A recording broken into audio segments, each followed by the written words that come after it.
Hello there, ladies and gentlemen. I am the CHALL, your YouTube sporting journalist, and welcome to another video. Now, obviously, I've just released a video where we stand in terms of the fixture scheduling after the passing of Her Majesty Queen Elizabeth II. So, since we don't have a game this weekend due to it being postponed for obvious reasons, I thought I'd use this as an opportunity to talk about our start to the season so far, where I think we need to improve, and where I think we could go. You know, where things have gone right, where things have gone wrong. And this idea sort of came about because Anfield Agenda, shout out to Craig from Anfield Agenda, by the way, he was talking about Liverpool's start and, you know, what's gone wrong for Liverpool this season. So I thought I'd use this as an opportunity to do the same here, really. So if you are new around here, please do like, comment, subscribe. All the social medias are just at the bottom of your screen right now. And let's get into this one. So, obviously, like I said, the fixture has been postponed this weekend, so we will have played 7 matches, if I'm not mistaken. Yeah, 7 matches. So 4 wins, 2 draws, and a defeat in the league, as well as a defeat in the first round of the Carabao Cup, and a penalty shootout victory after a 0-0 draw in the Papa John's Trophy group stage match. Now, obviously, there is a cause for concern after the Mansfield game. However, look at the bigger picture here. Doncaster Rovers are 6th in the league, 1 defeat, 2 draws, 4 wins. And we went on an unbeaten run of 6 before that defeat against Mansfield, which, looking back on that game, and I've not had a really good chance to review that game. Obviously, I was going to review it on the show that would have been on yesterday, looking ahead to the Hartlepool game before the postponement was officially announced. We had too many route ones in that game. Too many route ones in that game. We were playing too many long balls over the top. Not enough along the ground. Not enough the style of football that we wanted to play. It didn't feel like there was a plan B in that game. Too many individual mistakes as well. And Mansfield were just the better team on the day. Is there cause for concern after the Mansfield game? Not really a lot, to be perfectly honest. And you know, the reason, some people are like, well, why is there no cause for concern after that match? And I'll tell you why. Look at the bigger picture. Unbeaten run of 6 before that game. 4 wins, 2 draws. We were probably the best team in minimum half of the games we've played this season. Minimum. Maybe even one more than half of the games we've played this season. A couple of games we have scrimped and scraped at times. But overall, I felt like we had that mentality about us that we were never ever going to get beat. No matter if we'd played well or we played bad, we had that mentality of we were going to get beat, apart from that particular match against Mansfield, and maybe a couple of others as well, where we really had to claw it back late. Let's not display the obvious here. There are a couple of games before that Mansfield game where we scrimped, we scraped, we got something out of it when we shouldn't have. I mean, the first couple of games were a sign of that. So, for me personally, it feels like half good football, half scrimp and scrape. But to be unbeaten in 6 after a half-and-half start to the season, it feels good. It feels good, especially when you look at last season. I'm wearing the kit from last season because I've got nothing else to wear in terms of Rovers kits at the minute. But when you look back at what happened last season and what we were doing and where we were heading, before Gary McSheffrey came in and sort of steered the ship from, you know, like, what, 12 points away from safety, 3rd bottom in the league at Christmas, to within a win of safety, you know, on the final day. You know, apart from that Morecambe result, McSheffrey tried his best that season. But before then, and even during then, we had people who didn't have the mentality like they wanted to stay up. We had players that didn't want to believe that we could stay up. And we had players that were just stealing a wage check every week last season. Now we've got players that want to be here, want to play for the badge, want to try their all. You know, and look at the way we've handled our business this season as well. Not just on the pitch.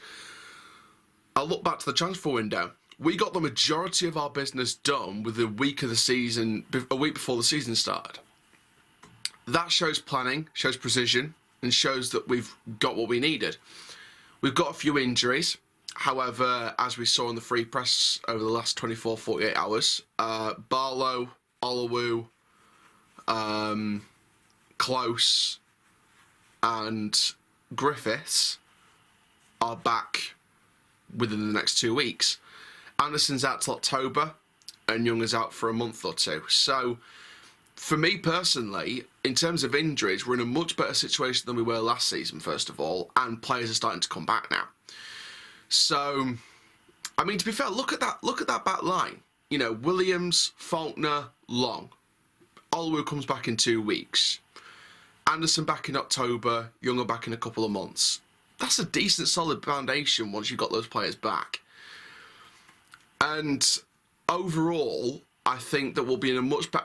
I believe we still haven't got us out of second gear yet.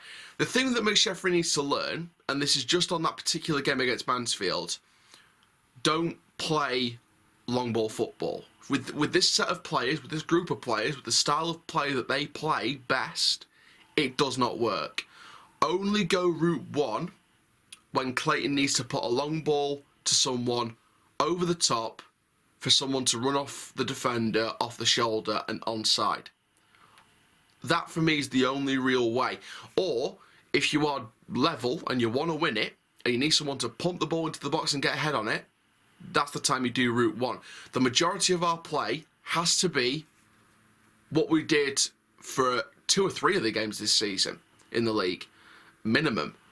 Along the ground, nice passing movements, pass them off the park, find a way through, good balls into the box, utilise the wing play. That's the best style we've played this season.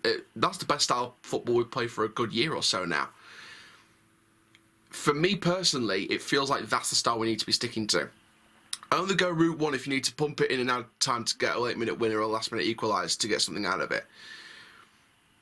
The corner flag stuff, I completely get early on in the season because it was all about game management, seeing games out that we didn't think we were going to get anything out of. But the Bradford game, I feel like we should have maybe pumped one into the box from that corner, even though there was that risk attached to it of Bradford attacking from it. So it's an interesting situation for me. I mean, look, Gary McShefford's in his first full season as management. I was talking to Rovers fans against Mansfield, you know, against Mansfield. Like I said, it didn't feel like we had a plan B in that game. It felt like we were just trying long ball. It was like Insanity doing the same thing over and over again. From a manager in his first full season in management, we're probably going to expect moments like this. Even for a team that's trying to get promotion, we are going to expect things like this because he is still learning. He's still learning on the job. He's still learning as a manager. He's still learning these different ropes. So I think we have to take some perspective out of Mansfield, perspective out of all the others. And for me, it feels like we need to look on it with a bit more outlook, if you know what I mean. Do I think we'll get a result against Barrow on Tuesday? I mean, as far as I know, that's still going as things stand. The midweek games are still going ahead as things stand. I believe it's only next weekend, the following weekend, that's in jeopardy. Do I think we'll get a result against Barrow? It's going to be tough, you know. Now we haven't got Hartlepool to face next anymore. We've got Barrow coming up next instead, who are going to be a very, very strong team. Don't get me wrong. They've had a fantastic start to the season. Another contender. And to be fair, I did predict Barrow as dark horses this season. And some people didn't believe me. And now people are starting to believe. Because Barrow have recruited very well. They've got a decent manager. And, you know, no disrespect to Gary McSheffrey, but Pete Well was my first choice when Wellens got sacked. He was my first choice for a reason. Because he had potential to go up the EFL as a manager. So, you know, will Pete Well prove me right or wrong? I don't know. But Barrow's going to be a tough one, especially going up to Cumbria on a Tuesday night. That's going to be a very, very long trek. However, hopefully the trek's worth it because it'll be a very long drive back, trust me. And then after that, we've got Swindon, but I don't think that'll go ahead. So what's next? We've got Lincoln in the Papa John's Trophy away at Sinsel Bank. That's going to be a decent clash. Get some revenge for on them for the Carabao Cup exit. And then we've got Crawley, and if Hartlepool isn't rescheduled to the 27th, we'll have Rochdale on the 1st of October. So it's going to be a very, very interesting one. It's going to be a really interesting one. But overall, like I said, just to sort of summarise and round up this video, I think our start to the season has been fantastic.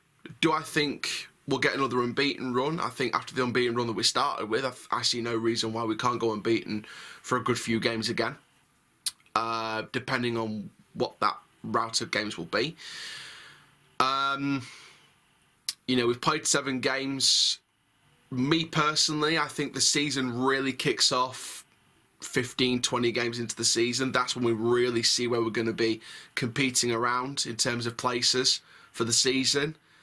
You know, get as many points on the board as you can for the first 15 games, and then when you get to the 15/20 mark, that's when you pick up even more points. That's when that's when if you're playing in second gear and you get a load of points and we're in the top 3 in those 15, 20 games, after the 20 mark, that's when you really ramp it up. That's when you turn the draws from the first 15, 20 games into victories. That is when you start really getting out of 2.5 gear and going into 3rd gear, then 4th gear, then 5th gear. And then if we're promoted at the end of the season, that's when we can let loose and celebrate, and then the work starts next summer. So, do I look at that Mansfield game with cause for concern for the season? No. If we do start playing that football for the next few games and we go on a bit of a losing streak or a non-winning streak for the next few games, will I have more cause for concern? Maybe I'll start having more cause for concern. However, on one game alone, out of the 7 games that we've lost 1. Apart from that game, do I look on this for a cause for concern for the rest of them? Not really, to be honest. Not really. Because one game doesn't define the rest of the start of the season that we've had. Because the rest of the games this season have been fantastic. Really, really good. So, me personally, I feel as if we need to look on this with a bit more perspective. So that's where I stand on the situation, but let me know your thoughts in the comments down below. I am the CHALL, your YouTube sporting journalist. That is full time. Have a wonderful rest of your day, and yeah, take care guys. Have a good day.